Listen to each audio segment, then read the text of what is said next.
Good morning. I'd like to call the meeting of the Diversity Committee to order, please. Are there any public speakers? Good morning. Yes, we have 4 speakers today. And first up, we'd like to call Mr. Bill Howell.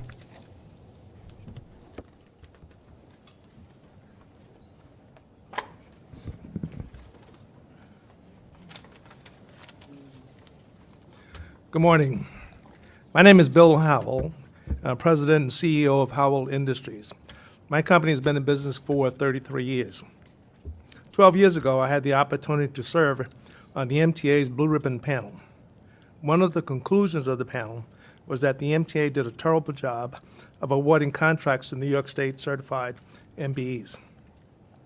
Former New York State Assemblyman and Capital Program Review Board member Keith Wright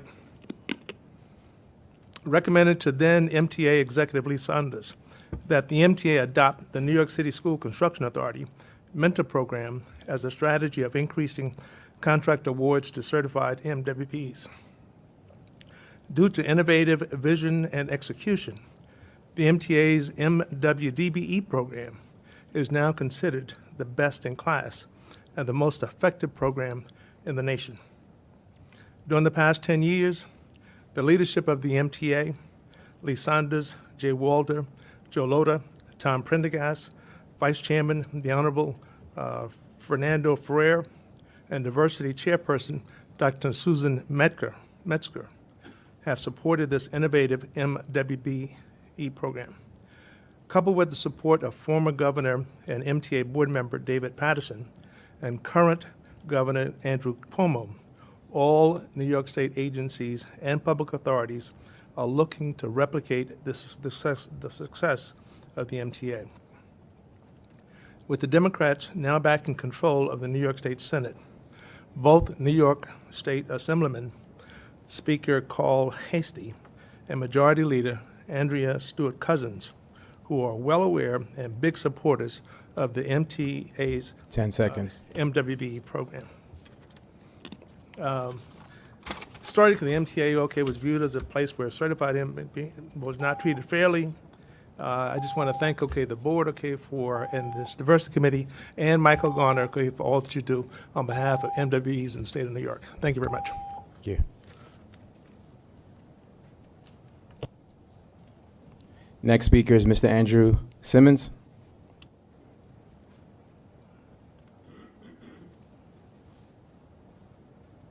Good morning.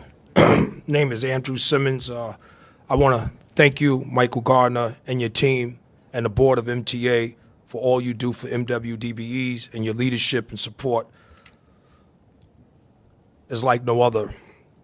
Lachey's has been in business for 22 years. I started the company to create a generational wealth for my family. The name comes from a combination of my 2 daughters' name. I'm proud to be part of the MTA family by partnering with the MTA and rebuilding the infrastructure projects, the tunnels, the bridges, and the roadways. I started working on the MTA projects over 20 years ago and have grown from a sub that worked on over 100 projects into a prime, and in the last 5 years through the Small Business Mentor Program. Yes, the Small Business Mentor Program has been a game changer for me. I now have over $10 million in work, and a lot of that work is MTA projects. And my best year, I hired over 100 employees, which includes subcontractors and professional service firms.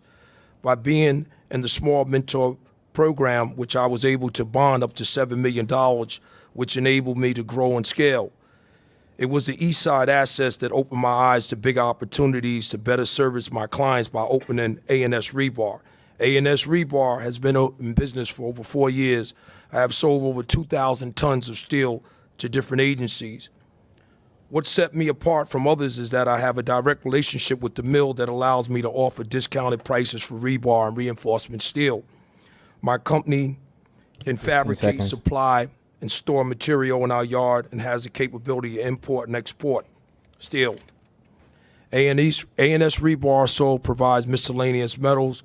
My goals for 2019 is to deliver 4,000 tons of rebar. Sorry, thank you. Okay. Thank you, Mr. Simmons. Next speaker, Mr. Heli Duarte.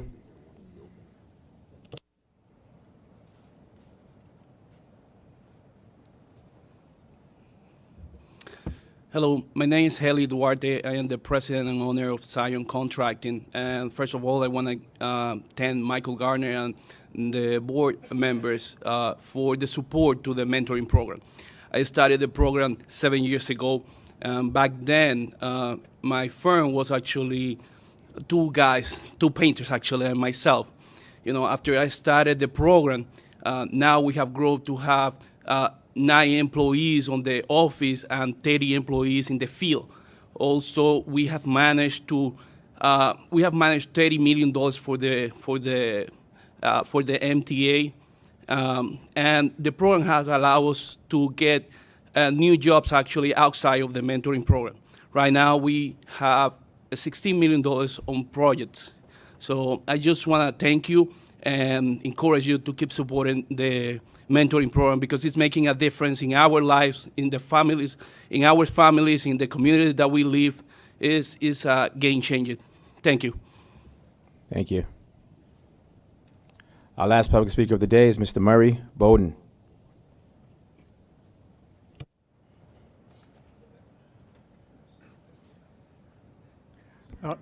Too bad, Neil. Neil raised the issue this morning at the work committee meeting that there needs to be more openness, and Mitch raised the issue of better communications, and I think that's very important because one of the things that has to happen is that we have to transmit the information to you in a better manner. It's always, you could all know each other, you could all use first names just to change the complexity of the meeting. But when we stay in here and we ask you a question or we make a statement, it feels like we're in a psychiatrist's office and we're ventilating because there's no feedback. You raised good issues this morning, Neil. More transparency, and Mitch said the questions. You missed this stuff. You missed this stuff. When we ask a question, we would like to feel that you're listening. I think you might change the protocol so that when we ask a question, you have 30 seconds to respond. And so instead of 2 minutes, it's 2 minutes and 30 seconds. Then we would feel like there was an immediate response. Because we ask you, nothing ever happens.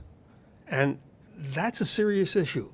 If you want to hear what we have to say, you have to indicate that you heard it and say, yeah, we're going to do that, and we'll get back to you. I have to tell you how many times people don't get back to me. But today's report, when I get to the main meeting, will be excellent. People have gotten back to me, and there has been decent change, extraordinarily good change, and I will comment that at the main meeting. One of my problems is that I'm losing the ability to pull up thoughts quickly.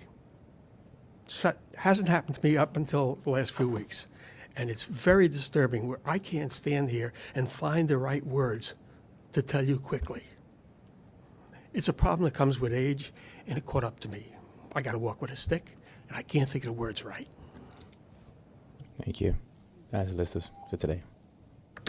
Thanks to our public speakers, and special thanks to those who came and told us their stories about success with the mentoring program.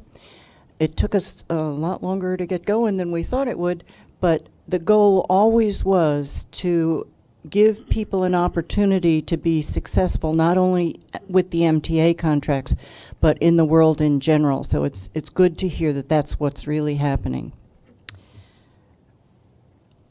We're going to approve minutes, and the minutes we're going to approve are September 27th, December 13th of 2017, February 21st, May 21st, and November 5th of 2018.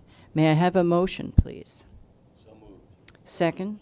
Those in favor? Aye. Thank you. All those minutes are passed. Are there any updates to the 2018 work plan? Madam Chair, there are no updates to the 2018 work plan. The 2019 work plan is also included in the book for your review. Thank you, Naeem. May we have the executive summary?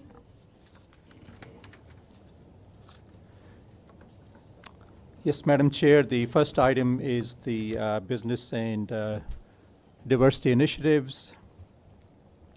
for the month of in October, we attended the VetCon conference in Albany. This is a great opportunity for the service-disabled, veteran-owned businesses to network with governmental entities, private contractors. The staff from the MTA procurement sections and the Department of Diversity and Civil Rights attended that conference. Tomorrow, in fact, in this very room, we will have our DBE Opportunity Day with the MTA, FTA folks are expected also, as well as people from COMTO. And this is another opportunity for the DBE community to learn about contracting opportunities with the MTA, and also with the prime contractors and rolling stock manufacturers, and also to give them an opportunity to network. Over 150 firms are scheduled to attend. For the certification activity report, we gave a report last time, which was last month, in fact. Since then, in October, 26 new applications were received, which number is twice the number received in 2016 in the month of October. Also, 27 firms were certified in October, which comparing with 2016, that was 24 in 2016, and 15 firms certified in 2015. So the number has gone up as well. EEO.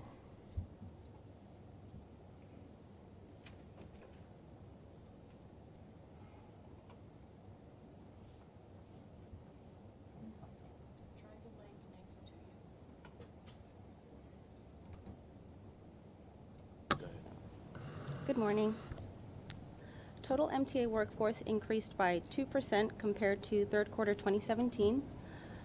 There was a slight increase in females and minority representation.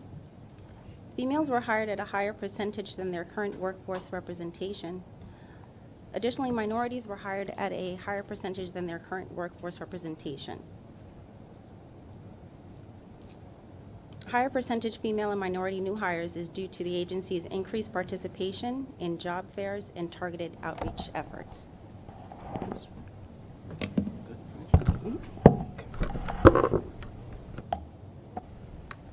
Great. George is going to give a quick overview of the Small Business Mentoring Program. Okay. Good morning, Committee Chairperson Metzger and the board members. Full report could be seen on page 90. Pre-qualification. Currently, we have 232 contractors participating in the program. However, compared to last year, there have been a downward trend in program participant due to the firms graduating from the program and the failure of firms not submitting their financials in a timely manner. Our emerging contractors program, 53 firms were pre-qualified, 21 satisfied the Tier 1 pre-qualification requirements and have transitioned into Tier 1. 18 firms are still under review for transitioning to the Tier 1 program. 15 firms are not able to pre-qualified and thus were rescinded from the program. And we had a total of 10 projects that were awarded, totaling $3.87 million. Contract awards.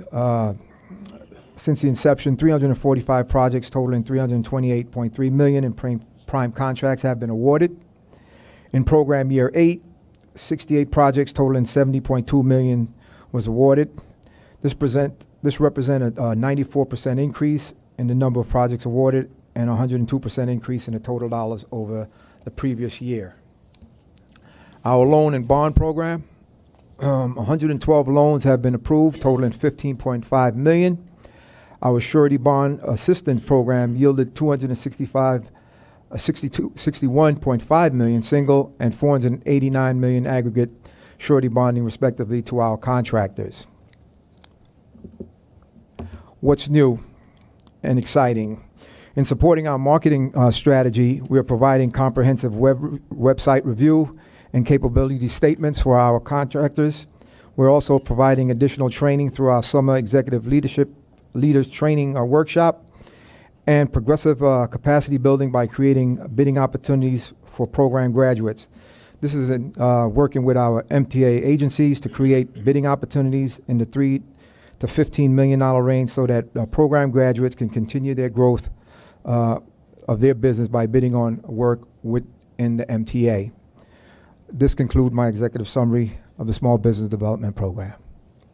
Let me say also, Mr. Vice Chair, that we're we're changing the Small Business Mentor Program year next month to coincide, based upon your recommendation, to match the MTA's calendar year. So starting January 1st, 2019, those programs will be aligned time-wise.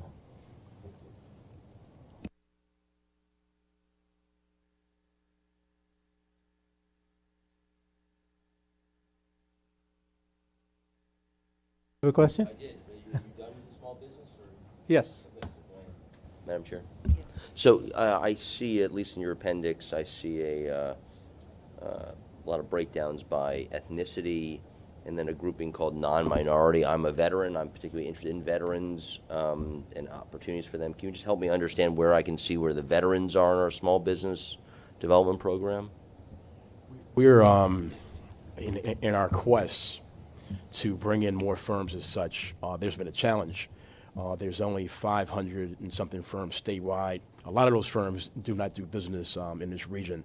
As Naeem indicated, that we attended the VetCon conference up in Albany about 2 weeks ago, and our quest is to admit a number of SDVOB firms. Once that's done, we're about 50% there.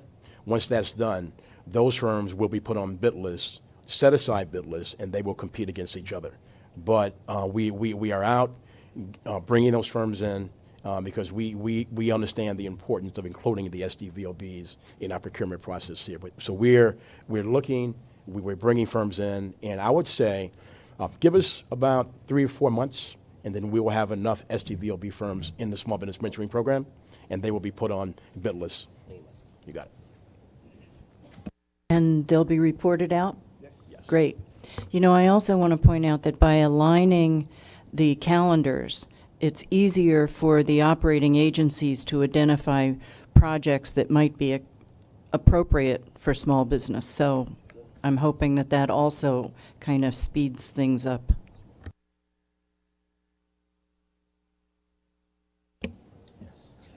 Next is the MWDBE and SDVOB contract compliance summary.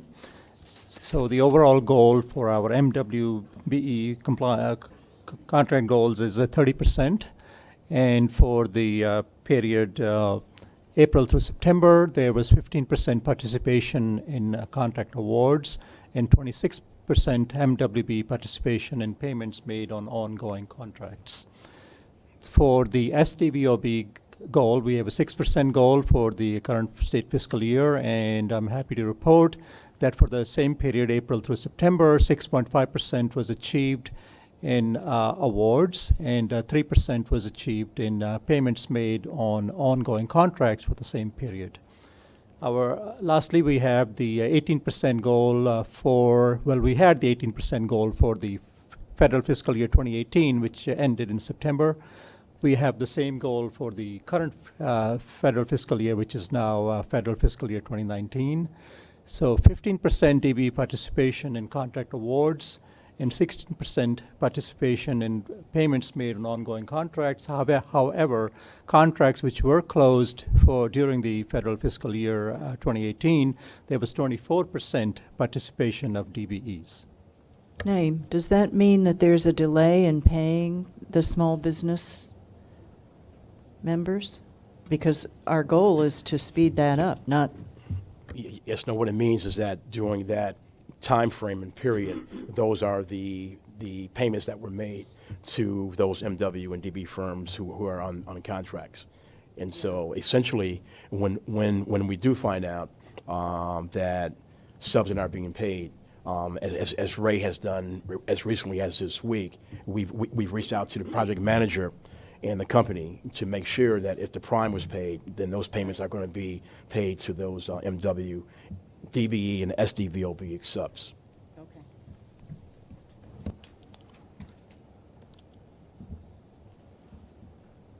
Strategies for improvement, these were discussed last meeting, which we had in November.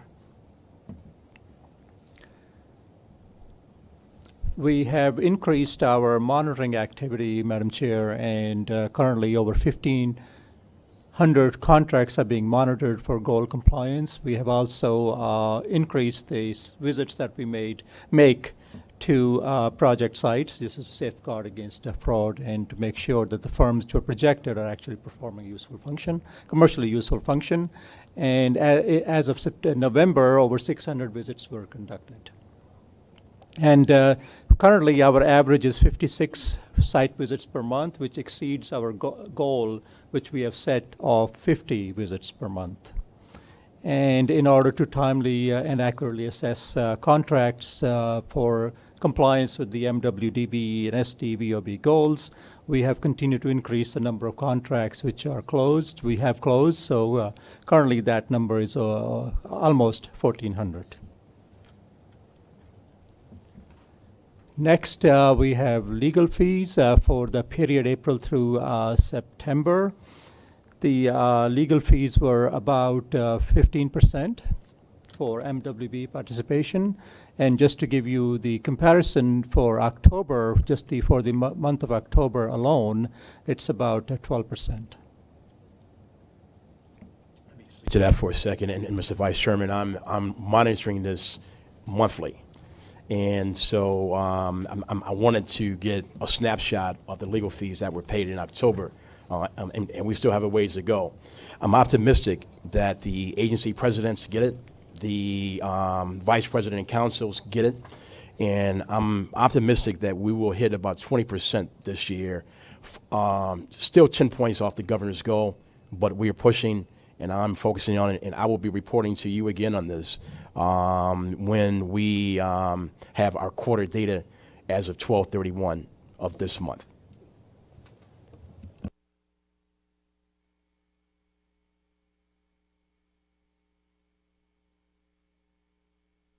Thank you. For the capital projects for the federal fiscal year 2018, on capital projects, the DBE participation was 17% in awards and 16% in payments made on ongoing contracts. Also, for the MWB participation for January through September, 15% MB participation in awards and 12% participation in payments made on ongoing contracts. Lastly, but not least, 0.4% SDVOB participation in awards and 1% participation in payments in ongoing contracts. Okay. Should I go back? Okay. Financial services, is Mr. Issam here? Okay.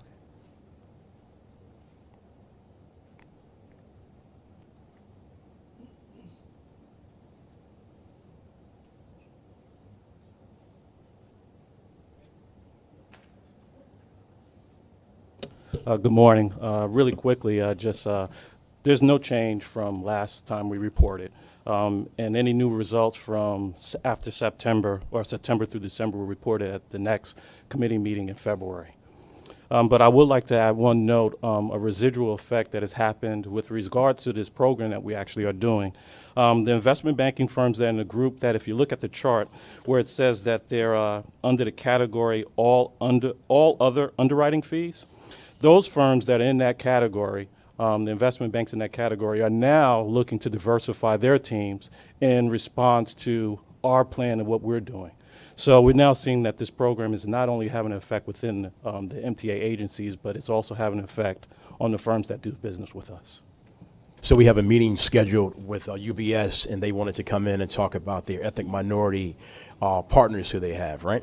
Exactly, and we're not only just seeing with firms like UBS, but other firms also have said, reached out to Mike and also talked about how they're actually doing more involvement in urban communities to also show that they're actually looking at diversity, and also talking about the women and also their SDVOB participation as well, or the veterans that they hire in their firms as well. So we're seeing it's a ripple effect that's going across all opportunities. So I want to once again commend you and Pat for it. Pat, basically your area and department has the highest utilization rates of MW and SDVOB firms. You are the only area in the agency that are achieving the 6% SDVOB goal.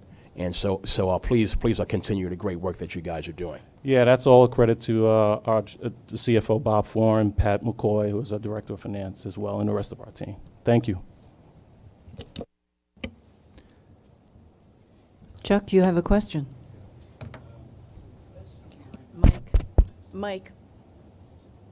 To the best of my knowledge, there are only 2 or 3 major firms involved in the underwriting side that have significant minority or women ownership capacities, if you will. Ramirez, Stiegler, right. To what extent do we provide for a preference for those firms?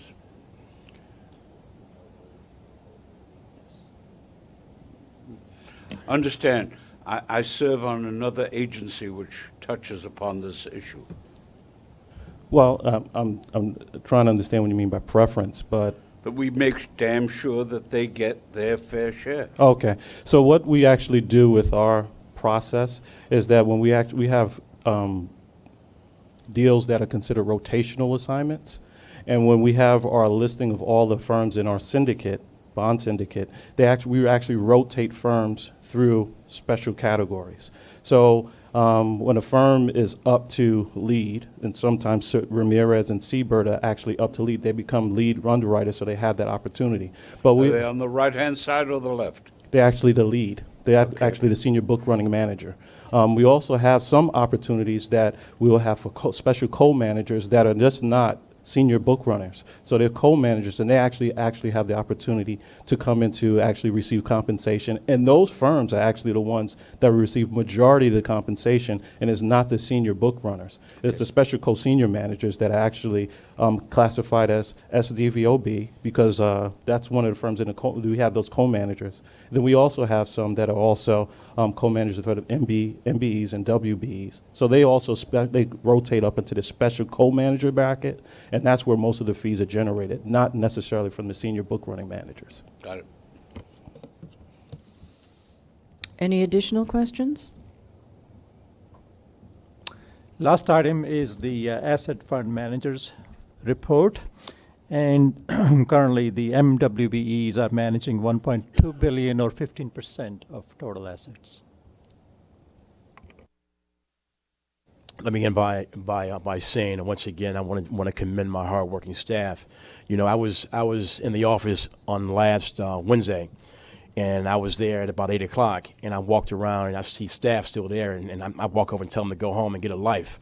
So, but they work hard and they go beyond. And I also want to commend Gwen Harrelson, who has moved on to MTA Bus. But the MWDBE contract compliance program is a hell of a lot better than what it was prior to her getting here. And due to her hard work and working with our contractors and taking a zero approach of them not achieving their MWDBE goals, I want to just thank you publicly for your hard work and your efforts.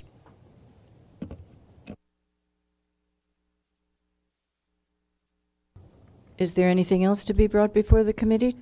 Chuck? I'm sorry. I have one more question. What steps, if any, are being taken and have been taken to ensure that MWBE applicants for assignments, mentoring, projects, or the like are in truth and in fact qualified as contrasted with being shells that are put up front by non-MWBE entities?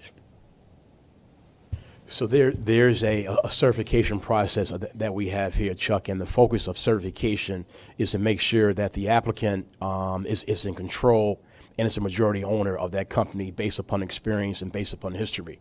And so there are a number of things that we do regarding the financial statements, the compensation, that will give us a red flag. For example, if a WBE comes in and wants to become certified and her salary is less than the male vice president, that's a red flag. Whose signature is on a bank card? So there are certain things that we do to root out fronts.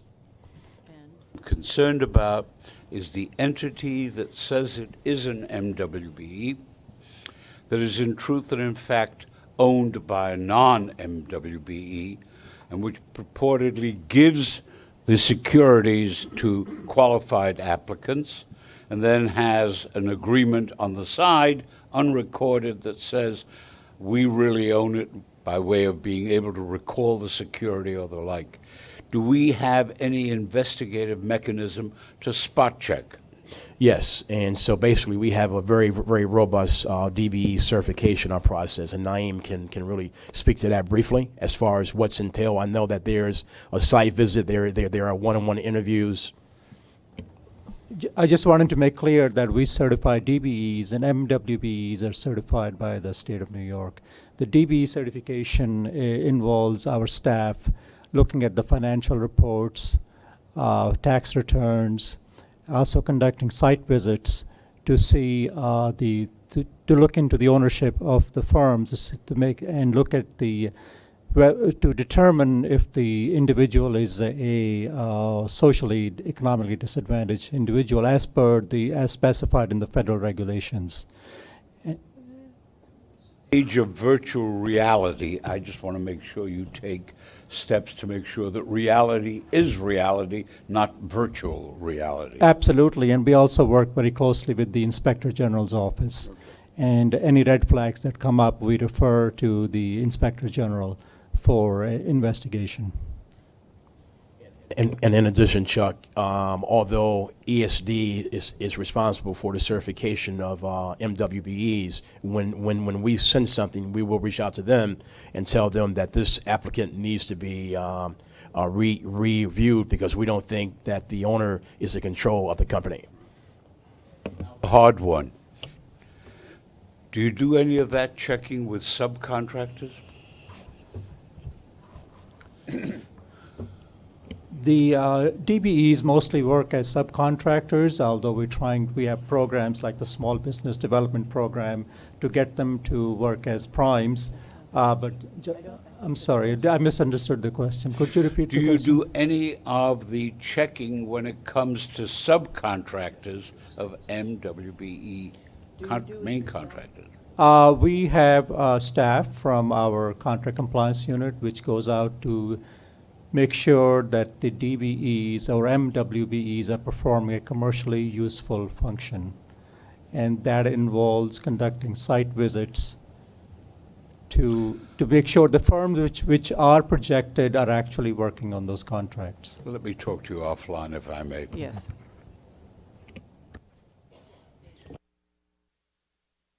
Lines, what about in terms of their performance of other contracts beyond the question of MBE, but have they actually performed? Do we do an investigation of whether these particular firms have had a track record of providing things on time and others? Is that part of the review? Yes, it is. Okay. The small businesses that we do approve are definitely strong businesses and an asset to MTA.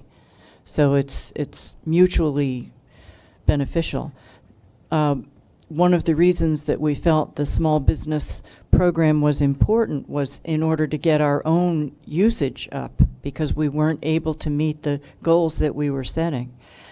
Anything else, or in that case, I just want to say that in the coming year, we're going to do a little more focus on getting our own house numbers improved, and part of that will be having the presidents of the operating agencies come explain to us what they're doing to improve their own diversity.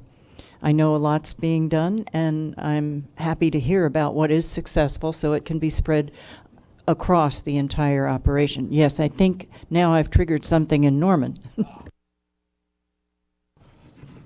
Well, I was just trying to find an opportunity to put my foot in my mouth, but and I hesitate to try to read too much into these statistics. I barely understand them myself, but on page 126, in the total procurements numbers, I don't really have a read one way or the other on what the totality of it should be or could be.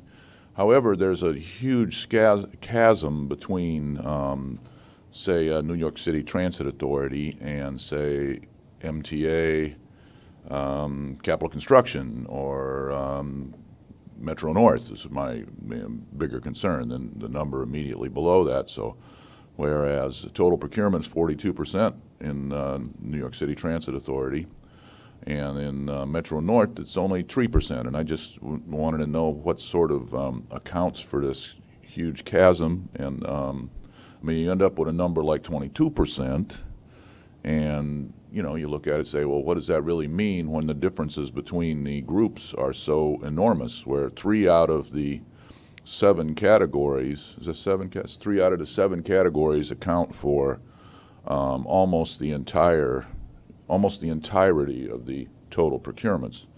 I assume that's on dollar value. The whole thing's on dollar value as well. But like I said, I'm not that much of a statistics person, but that's my question.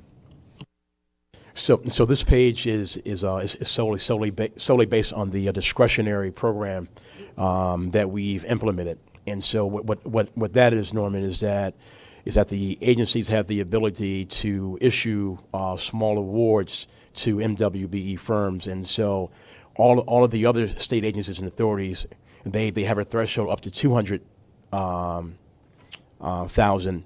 We have a threshold to 400,000, and hopefully soon to be 1 million, which will allow the agencies now to make larger awards on a discretionary basis, as opposed to going out for a full-fledged bid. So the basically gaps you see here gives us now a transparent viewpoint for us now to work with those agencies and get their numbers up. And so this is one of the reasons why we wanted this data to be segregated by agency, which would then give us a clear-cut understanding of who is doing what. And so some of the agencies, Transit historically is doing a great job. And now we have the opportunity now to talk to the other agencies at the highest level, at the presidents and at the procurement officers, to say we've created all these programs now. Now you got to use them. And so that's where we're going. That's where we're going in this next 3 to 4 to 5 months. Well, I mean, there's nothing wrong with your answer, of course. I mean, it's very clear from what you said, though. But I still don't get a picture of why Long Island Railroad would have 17% procurement saturation, and Metro North would have a 3%. What's up with that? It could be, and I'm not absolutely sure, but I can report back to you on this. It could be that the type of procurements that were awarded during that time period did not lend itself to the specialized procurement vehicle that we have. But that's a great question. I will circle back around, and I will have an answer for you in a very, very short period of time. Fine. Is there a motion to adjourn? Thank you. We're adjourned.